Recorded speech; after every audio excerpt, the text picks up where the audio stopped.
Let's go. Yo, what's up? What's up, everybody? Got the Mother's Day special today. Talking about Yo Mama. Somebody type Yo Mama in the chat. And by the way, when I say Yo Mama, I don't mean Yo Mama. I mean Yo Mama. Things we should say to our mothers because of things that they have a hard time saying. So, if you laid on the Mother's Day gift, this is for you. If you um are a mother and feel like your children don't see you, don't hear you, um uh this may help you to feel seen and heard. You may want to share this with your crazy child that you raised. Go ahead and hit that share button. And by the way, to all the mothers out there, happy Mother's Day. um Motherhood is beautiful. My wife has given birth to 5 children, and one of the things that I can say um is that process is miraculous. Like any man that has ever been in a delivery room and watched a woman give birth to a child ought to, just bow down. Ought to just bow down to the ladies out there, because that, my friend, it's a lot of things I could do. I could fight the lion, I could fight the bear, but I don't know if I was pushing out that baby. That thing, woo, looked like it hurt. So, shout out to every woman out there that has brought a human into this world. That's miraculous. And let me go ahead and give you my credentials on, and really my perspective on this before I get ate up by every woman on the face of this planet. Here's my credentials on this topic tonight. Credential number one is that I was raised by women, for the most part. I had some mentors and coaches. My father came into my life, especially, once he got out of college. And then my mother and my grandmother, my church mothers, my aunties, all played a role in raising me. And so I had a lot of strong female influence in my life, guiding me, nurturing me, caring for me, cooking for me, whooping my behind, making sure I stayed on the straight arrow and stayed out of trouble and out of the streets and a lot of the stuff that my friends was getting into. And so, that's credential number one. Credential number one is, I was raised by women. Credential number two is I've raised young women. And I have 4 daughters, okay, 12 and under. And whew, um woo, they're a blessing. You know what I mean? They are a blessing. Okay. And I love my baby girls. And then, so credential number one is that I was raised by women. Credential number two is that I am raising women. Credential number three is that if I looked at the data up until a year and a half ago, 80+% of my clients were women. So the data out of 12 years of coaching, okay, is that as of a year and a half ago, that it's not that the fellas is coming now. And I'll tell you why, like on another stream when maybe I'll talk about men, maybe let's get through Mother's Day. Okay. But 80% of my clients are women. So I was raised by women. I am raising women. 80% of my clients, as of a year and a half ago for 12 plus years, have been women, and many of them mothers. Okay. And so that's my credentials. One more thing, and I pastored for like 7 years, and so did a lot of Mother's Days, special events, a lot of special addresses, and a lot of mothers would often have deep levels of counseling needs around you know, what they didn't hear, what they didn't feel, what they didn't feel honored for on Mother's Day. Okay, and so I'm bringing all of that to talk to you about three specific things that I believe mothers have a hard time saying. And for each of these things, I'll give you sort of an action step or something that you can do to sort of, say it for them or help them feel seen and heard in this area. Okay, so here we go. Thing number one. Where's my notes? Okay. Disclaimer. This does not represent all women, and they all women are unique. Uh whatever is gonna not get me hit upside the head for, you know, uh generalizing the gender. Okay. So number one, okay. Three things mothers have a hard time saying. Okay. Remember, yo mama is not your mama. It is yo mama. Okay. These are things that we're going to say to our mothers because they have a hard time saying it. Number one, I'm tired.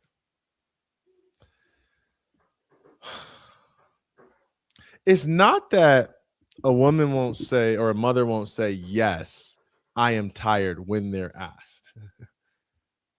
It's that if you don't ask them, they're not going to tell you they're tired. And what I really feel like some of these I really had to write these concisely because I wanted them to be memorable. So when I repeat them at the end, you can remember them and it'll be easy for you to take action on. But each of these had a much, much longer thing that I feel like mothers have a hard time saying. It was actually not that they're tired. It's that I'm tired and I need affirmation. And no, I don't. Yes, you do. Yes, you do. And I'm going to tell you how you know that every mother is essentially tired and needs affirmation. You affirm them. Okay. I want you to try this. Try thinking about all the things that your mother or a mother that you know does on a consistent day by day, moment by moment basis. Okay. I want you to think about what they do when they wake up, what they do in the middle of the day, what's their evening routine. I mean, just go through it and go through a whole week or 2 weeks or 3 weeks or 4 weeks. Okay. And as you get and visualize more and more details, I want you to think about what that mother might say if you thanked them specifically. Okay. So, what we're going to do to combat, to deal with, to help our mothers with thing number one that they have a hard time saying, which is, I am tired and I need affirmation, we are going to thank, thank them specifically. Because if we thank them specifically, they'll know that we see why they're tired, not just that they're tired, but why they're tired. And I think that matters a lot. It's not just like, oh, yeah, I see you, you're tired, hang in there, it's hard. It's like, no, I see all these intricate details of how much you're doing, where you're doing it, why you're tired. I see you here, here, and there, here, there, and everywhere. If you say that to a mother tomorrow, I promise you, I'll send you my cash out. You can thank me later. Okay. So, thing number one, go back to my notes. Okay. That mothers have a hard time saying is, I'm tired. And what we're going to do to help them with that is we're just going to thank them specifically for some details of things that we see that they do on a day in and day out basis. Okay. So, number two. All right. Number one is, I'm tired. Number two, this is probably the biggest one. I need help. Oh my God. Here's the thing, y'all. Moms are such helpers. Like, I can't think of a thing my mom won't do for me. Like, ever. She could be like, just dying and just like on her last, like ounce of energy, like 30 days, no food, no water. And I'm like, Mom, can I please have, you know, your 1 ounce of water that you have left? And she's like, here, you know what I mean? Here you go. Even if I just drank a gallon, it's just like, here you go. Here you go. Yes. Mothers are like, yes, here you go. Here you go. And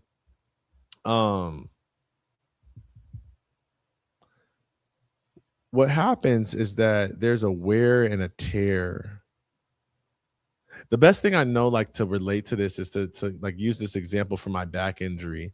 I had double laminectomy, a serious back surgery in 2019, and I still played Division I sports afterwards, primarily because I learned how to numb my pain through opioid pills, which I don't recommend, and I did a lot of like procedures to just numb the pain that I was feeling in my back so that I can keep going.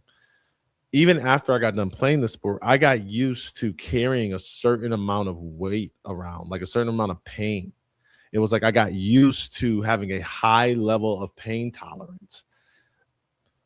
When I would no longer take the pain medication I was prescribed to, I felt like the pain went from being a 6 to a 12. And I was like, oh my gosh, it hurts so bad. I must have did something. Oh man, what did I do? Did I sit wrong? Did I twist wrong? And then I realized, like, oh, I didn't take my pain meds today. This isn't something I did. This was the normal amount of pain that I live with every single day. I just have a high pain tolerance. I've got used to the pain. And what I would say is a lot of mothers have gotten used to the pain of worrying about their children, used to the pain of carrying the burden of taking care of their family, used to the pain of listening to their dang husband, used to the pain of missing their husband, used to the pain of wanting a husband, missing the pain of wanting to be all by themselves and left alone and stop asking and being compared to people who have husbands. There's always something that they're tired of, that emotionally, physically, and they just really desperately, if they're being honest, even though they have a hard time saying it, want somebody to know that I am tired. I mean, I am triple dog tired, and I need help. I need somebody to pick up something, write something, send something, lift something, wash something. Come on, ladies, clean something, do something, not talk, not encourage, not hug, not affirm. Do something. I need help. I need lifters, builders, makeup artists, massagers. So tomorrow, don't let them touch a surface. Don't let them cook a thing. Don't let them lift a finger. Okay? Let them experience what they do for other humans day in and day out. Okay? So number one, if they're tired, we're going to thank them specifically. Number two, since they have a hard time saying, I need your help, we are going to think ahead and help them intentionally. Okay. So when they're tired, we're going to thank them specifically. And when they need help, we're going to think ahead. Okay. And we're going to help them intentionally. So we're going to literally visualize what is everything what's every surface they're going to touch, every thought they're going to think, every emotion they're going to have, every feeling that they're going to feel. And we're going to think ahead, anticipate that need, and get ahead of it. That's what we're going to do. I'll tell you an old story. It's kind of related. When my wife gave birth to our daughter, Amaya, in Georgia, she wanted a push gift, a gift to honor the fact that she just pushed a human out of her body. Okay. Unbeknownst to me, being a guy who didn't think ahead, being a guy who was like, I got this. I know my wife won't. I know. I got it. I got the list. I know what she likes. She liked flowers. She liked chocolate. She liked all this stuff. Okay. And I got her some chocolate. It was the push gift, brought it to her, thought it was dope, handed it to her. It was a little last minute gift. And I didn't get the best reaction. It wasn't like, "Woo, thank you, I feel so seen." It was like, "Oh, thanks." I was like, "Oh, what was that? I saw that. What was that? I want that 10 out of 10. Thank you now." This was like the most expensive chocolate I could find. And the flowers. Don't forget about the flowers in the card now. I wrote the card. She was like, "No, I appreciate the card. I actually love the flowers. Ooh, but the chocolate, that's not what you do." Okay. And that's really not what happened. She actually didn't tell me that. I talked to a mentor of mine, and I asked this mentor who was a woman. I said, "Hey man, y'all don't understand." She didn't seem too happy about the chocolate. What, I missed something? And she said, "Yeah. Typically, because of the woman's body, you don't want to give them the chocolate. That's not the first thing you give a woman with a push gift. You want to give her like some jewelry, something shiny, something to make her feel beautiful, not something to, she's already struggling a little bit with her body and how much weight she had gained because of the pregnancy. You don't want to necessarily shove the chocolate in the face. And again, I'm not speaking for every woman. Okay. I'm just saying, here's what I want you to know. In that scenario, it had never dawned to me that I should have thought ahead and that I should have, asked a lot more questions about what she needed. I mean, she was giving birth to a child. I was like, should have been thinking, let me ask some of these women, what should I do to celebrate? I should have thought to ask more questions. I should have thought ahead. Okay. Because she was tired and she needed help. And I didn't help her. I hurt her feelings by giving her chocolate. Okay. So don't hurt your mother's feelings. Even if she's not giving birth to another child. Hopefully by this time she's not, But think ahead, visualize their day and go, man, what can I take off their plate? What can I take off their shoulders? And here's the real kicker. If you really want to win, what can I imagine that they're going to feel? And how can I help alleviate some of their heavier feelings? Okay. The feelings realm for women and really all of us is a really big deal.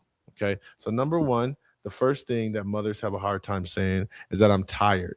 And in order to help them with that, we're going to thank them specifically. The second thing that mothers have a hard time saying is I need help. And in order to support them with that, we're going to think ahead and we're going to help them intentionally. And then the last one, the third thing that mothers have a hard time saying, Yo Mama has a hard time saying, okay, is this: I love you. Okay, I love you. And this one might shock you because I think everyone on the planet knows. I know my mama love me. I know my mama love me. I don't know my daddy love me, but I know my mama love me. Okay, I know my mama loves me, and even if she don't act like it, deep down we like, I know my mother loves me, and even if you don't feel like that, I'll tell you deep down, your mother loves you. She's wired to love you, even if she don't act like it, even if y'all got stuff between y'all. Um, um, at the core, I've met people that were like away from their children, had severed relationships, had we not talking to each other, ain't talked to each other in years. And still, when I really got into that woman's heart, it was like, no, it's killing me on the inside. I really love my daughter, my son, and all I want to do is let them know that I love them and I want them to love me back, And so every mother on the face of the planet has a hard time communicating how much they love their children and how much they want their children to know how much they love them. And I would find this out sometimes from my wife Britt, is it's like, when I'm saying certain things about the kids or something, like it's like almost the at the crux of her worry or anxiety or defensiveness is this concern of like, well, I don't want to not feel loving, I don't want to not feel loving, I love them. Oh, I didn't mean to. And it's like, it's like, man, why is that in question? Your love is stable. Your love is without question. But what I learned is there's a depth that women love with, that mothers love with, that they don't always feel heard or seen for. And so one of the best things that we can do is just thank them, just say thank you, and say thank you about something specific. The specifics are a really big point. Okay, the feelings and the specifics are a really big point in this equation today. All right, and so you're gonna in order to help them with what they have a hard time saying, that they love you at the depth that, they want to be seen for their love, you're going to think about specific ways in which they've displayed love to you and just say thank you for these ways that you love me. Thank you for the times where I needed a shoulder to cry on. Thank you for the times where you worried about me while I was making dumb, poor decisions. Thank you for how much you still think of me and hold me in good thoughts and positive intention. Nobody loves a son or a daughter like a woman loves a son or a daughter. Okay. No love is like a mother's love. I love my father, but no love is like a mother's love. And so, happy Mother's Day to all the Mother's Day. I'd love to know, what do y'all think about my take and my perspective today? The three things mothers have a hard time saying: I'm tired, I need your help, and I love you at a depth that you'll never understand. Those are the three things. And I hope that you thank them, you serve them, you think ahead, you plan intentionally, and you affirm specifically. Because if you do that, I promise you, you'll be one of the better knuckleheads out here. All right. Till next time, y'all. Happy Mother's Day. I love you. I love you. And I love you. Peace.